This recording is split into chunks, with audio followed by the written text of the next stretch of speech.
거리두기 개편을 준비하고 있는 정부가 오는 5일에 공청회를 열어 의견을 수렴하겠다고 밝혔습니다. 코로나19 백신 누적 접종자가 2만 3천 명을 넘어선 가운데 접수된 이상 반응 150여 건은 모두 경증으로 나타났습니다. 코로나19 사태가 올해 말까지 종식되기는 어려울 것으로 세계보건기구 WHO가 전망했습니다. 전 세계 신규 확진자 수가 7주 만에 다시 증가세로 돌아섰습니다. 중대범죄수사청을 설치해 수사와 기술을 분리하려는 여당의 입법 추진에 대해 윤석열 검찰총장이 법치를 말살하고 헌법 정신을 파괴하는 것이라며 강도 높게 비판했습니다. 지금까지 헤드라인 뉴스 정원나였습니다.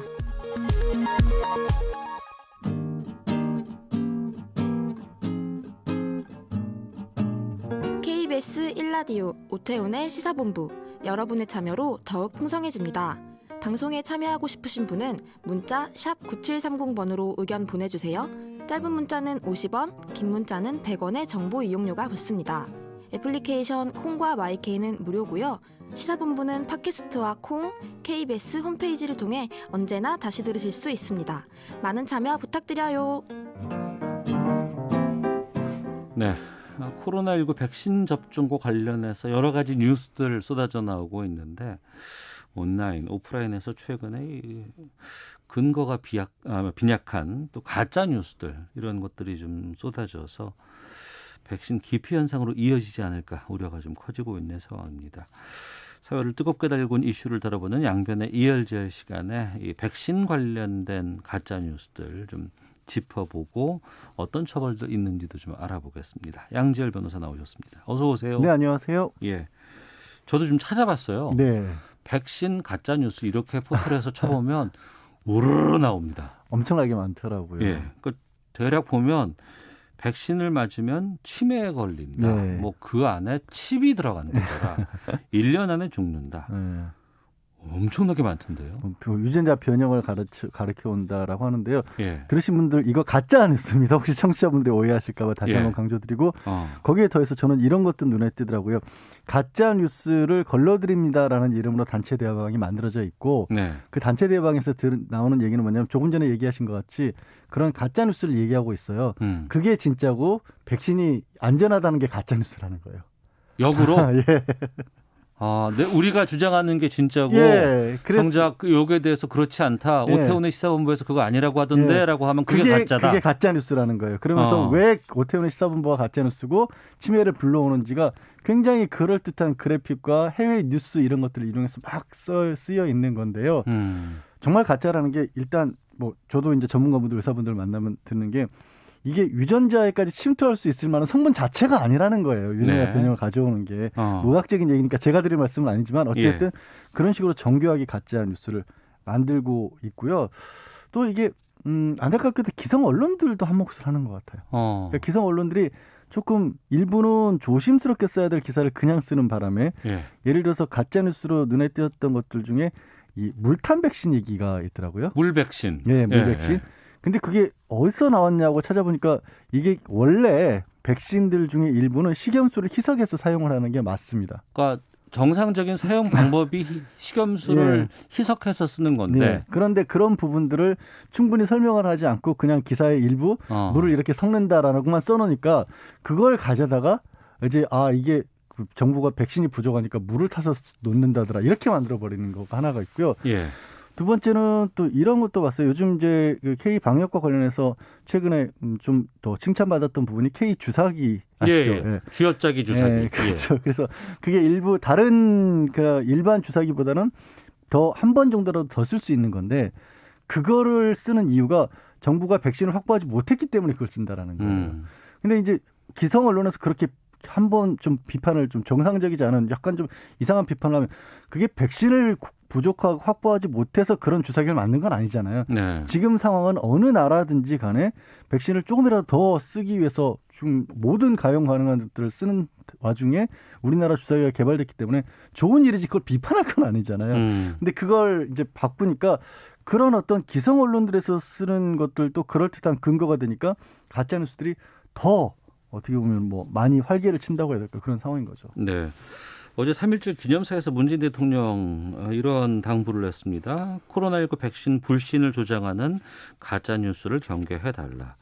또 경찰도 지금 이 부분에 어떤 식의 법률을 적용해서라도 엄정 대응하겠다 이런 발표를 했는데 네. 법률적으로 봤을 때 가짜 뉴스를 제작하고 유포하는 사람이 어떤 처벌 받을 수 있는 거예요? 그 부분이 사실 이 대통령 말씀 중에요.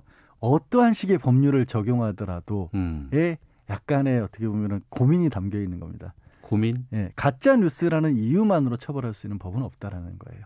가짜 뉴스로는 이유만으로는 처벌할 수 없다. 예, 그러니까 그 안에 누군가의 명예를 훼손한다거나 누군가의 뭐 업무를 방해한다거나 예. 아니면 직접적으로 그 어떤 장소에서 뭐 코로나19가 퍼졌다라고 해서 그것도 업무 방해가 되겠네요. 예. 아니면 누구누구가 뭐 이 그 방역에 방해가 된다라는 식으로 해서 방역 방해라는 비동이 되면 이제 감염법 위반이 되고요.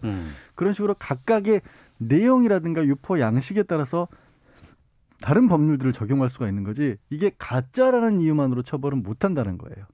그러니까 가짜 뉴스로는 처벌할 수 없지만 이 가짜 뉴스를 인해서 여러 가지 누군가의 명예를 훼손했다거나 업무 방해까지 갔다는 것 예. 이걸로 처벌할 수 있다 그러면은 그렇죠. 명예를 훼손한 증거라든가 업무 방해를 했다는 결정적인 증거까지 찾아야지만 된다는 얘기 아니에요? 그렇죠. 그리고 그 내용 자체가 예를 들어 뭐 양지열이라는 사람이 뭔가 코로나와 관련된 뭐 바이러스를 많이 퍼뜨렸다. 이러면 제 명예훼손이 되니까 쉽잖아요. 내용 자체가. 네. 근데 그렇지 않을 경우가 어렵다라는 거죠. 어떤 법을 적용해야 될지가.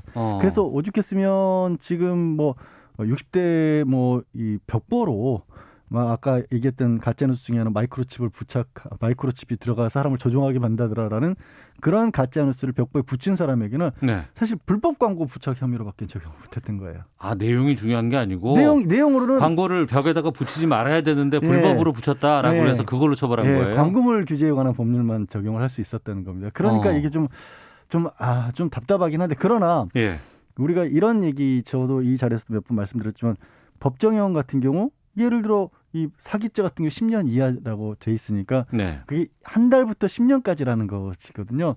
그런데 이런 현재의 상황 같은 경우 코로나19와 관련돼서는 설령 적용할 수 있는 게 명예훼손이나 업무방해라고 할지라도 그 죄의 법정형으로는 최고를 구형할 수가 있는 거죠. 가장 무겁게 벌을 내려야 된다.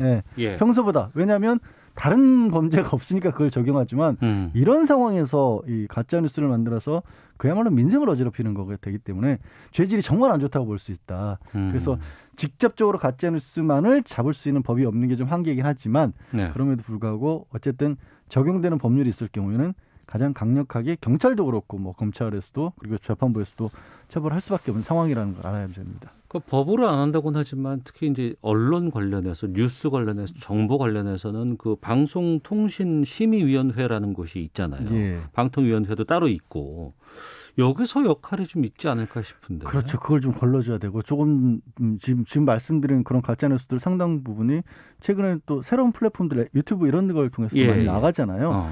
그건 이제 방송통신심의위원회에서 이게 문제가 있는 것이다라는 것을 판단을 내려주면 거기에 따라서 이제 그 운영하고 있는 플랫폼 회사 같은 것들의 영상 삭제 이런 것도 요구할 수가 있는데 어제 정세균 총리도 이 부분에 굉장히 안타까움을 토로한 게 심의위원회가 열리지를 못하고 있어요. 지난 1월 이후로 이 임기가 새로 뽑아야 될 분들이 계신데 여야에서 이걸 추천받아서 방송통신심의위원들을 선정을 하는데 여야가 싸우느라고 이 심의위원들을 못 뽑고 있는 겁니다. 뭐 누가 내정됐다더라 이런 뉴스는 많이 나왔었는데 아직도 결정이 안 된 겁니다. 그러니까 이런 시국에 법이 안타깝게도 다 막지는 못하지만 뉴스라도 처벌을 못하자는 게 하지 않더라도 뉴스라도 퍼지는 걸 막아야 되는데 그걸 막을 수 있는데 역할을 일정 부분 하고 있는 방송통신심의위원회가 열리질 않고 있는 거예요. 우리가 1년 지금 넘었어요. 네, 코로나19 지금 우리나라에서 확산되고 있는지. 초반에 저 기억에 무슨 일부 유튜버가 뭐 환자 행세를 했다거나 또 아니면은 이 감염자 잡으러 다닌다는 그런 영상 같은 거 찍어서 붙잡히기도 했었고 다 그랬던 기억이 있잖아요. 잘못된 정보도 퍼뜨리기도 했었다고 하고. 그거 어떻게 됐습니까? 대부분 직접적인 감염의 확산을 기여한 게 아닌 경우 이거는 예를 들어서 본인이 코로나19 걸렸다는 걸 알고 있으면서도 그 사실을 감추고 다른 곳에 다녔다거나 이런 게 아닌 경우에는 거의 벌금형 정도 그런 정도인 거죠. 왜냐하면 감염법 같은 경우에도 원래 집합금지 이런 것도 한 300만 원 이하가 원칙이기도 하고요. 네.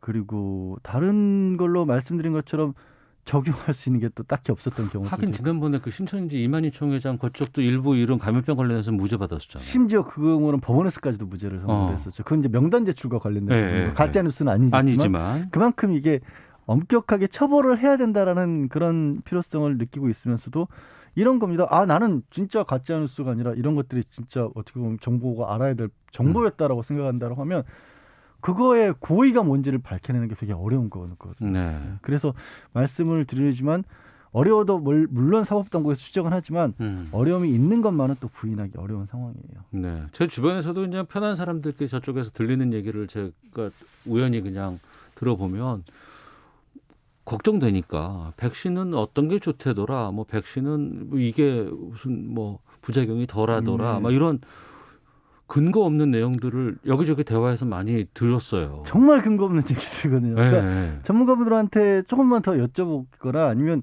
뉴스를 좀 관심 있게 깊이 들어주시면 되는데 그렇게까지 뭐 바쁘시니까 다들 바쁘고 하니까 이제 생각할 수 없는데 어디서 한번 들어봤고 뭐 주변에 있는 카톡방 대화방이라든가 아니면은 어머니들 모여 있는 그런 곳에서 누가 얘기한다더라라는 걸 갖고 옮기고 하다 보면 그거를 그렇게 믿으시면 안 되는 게 최근에 가장 논란이 됐던 그 백신 종류 같은 경우에도 65세 이상을 맞으냐 안 맞느냐 논란이 됐던 백신 한 가지 있지 않습니까? 그런데 그것도 안전성이 65세 이상에게 불안하다는 걸로는 논란이 된 적이 한 번도 없고 해외에서요. 네네. 그 연령이 높은 분들이 맞으면 효과가 있느냐 없느냐가 검증이 덜 됐었던 거예요. 그러니까 통계치가 제대로 다 모든 게 확보가 안 됐기 때문에 뭐 그런 부분이라고 그것도 하니까. 불안할 이유는 없는 거죠. 예. 근데 그것조차도 말이 몇 번 바뀌면 아이고 뭐 맞으면 피해가 이렇게 부작용이 있을 수 있다. 이런 식으로 생각들 하시니까 절대 코로나19와 관련된 부분은 객관적인 어떻게 보면 검증된 기관의 전문가들의 발표가 아닌 부분들은 그냥 듣고 믿으시면 큰일 납니다. 전 세계에서 가짜 뉴스에 대한 폐해에 대해서는 지적이 참 많이 있었거든요. 많죠, 예. 뭐 대통령 선거에도 뭐 이럴 때마다 있었고 무슨 페이스북을 통해서 어떻게 한다더라고 하는데 지금 이런 입법 같은 것들이 좀 돼야 되지 않을까 싶기도 한데. 우리는 그 부분이 좀 부족한 것으로 보여요. 이제 일단 해외 사례 같은 경우에는 보면 뭐 독일이나 프랑스 같은 것들, 유럽 같은 경우, 미국도 말할 것도 없고요. 플랫폼 사업자들 자체에 대해서 굉장히 강하게 벌금을 내립니다. 그러니까 그게 어찌 보면 가장 효과적이잖아요. 이거 안 된다. 우리로 치면 방송통신심의위원회 같은 곳에서 이건 명백하게 문제가 있는 거라고 딱 결정을 하면 그건 그 순간에 바로 사라져줘야 되는 건데 우리가 지금 어려운 부분이 그런 거죠. 지금 많이들 쓰는 종류의 것들은 다 외국 거니까. 네. 그러니까 그 부분을 좀 만들기 어려워하는 것으로 보입니다. 관련된 입법들은 좀 계속해서 좀 지켜보도록 하겠습니다. 자, 오늘 여기까지 하도록 하겠습니다. 자, 양변의 이열지열, 양지열 변호사와 함께했습니다. 고맙습니다. 네, 고맙습니다. 잠시 후 2부 정치화투 있습니다. 서울시장 재보궐선거 상황 또 가덕도 특별법 본회의 통과에 대한 의원들의 입장 들어보겠습니다. 권영재 차차차 전기차에 대해 살펴보겠습니다. 2부로 가겠습니다.